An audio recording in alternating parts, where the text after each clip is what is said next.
राहुल गांधींच्या विरोधात शिवसेना देखील आक्रमक झाली। राहुल गांधींना महाराष्ट्रामध्ये पाय ठेवू देणार नाही, राहुल गांधींना विठ्ठलाची पूजा करू देणार नाही अशी आक्रमक भूमिका शिवसेनेने घेतली। शिवसेनेच्या प्रवक्त्या ज्योती वाघमारे यांनी या संदर्भात इशारा दिला।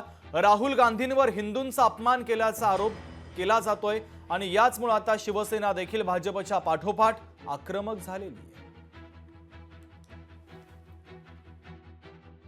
लोकसभेमध्ये समस्त हिंदूंना हिंसक म्हणणाऱ्या राहुल गांधीचा शिवसेना जाहीर निषेध करते आणि या राहुल गांधीला आम्ही महाराष्ट्रात पाय ठेवू देणार नाही।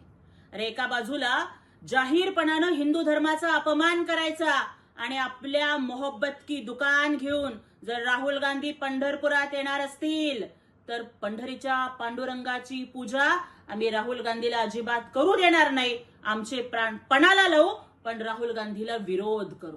एकनाथजी शिंदे साहेबांच्या नेतृत्वाखालची स्वाभिमानी भगवी शिवसेना या हिंदू विरोधी वक्तव्याचा आणि राहुल गांधीचा जाहीर निषेध करते।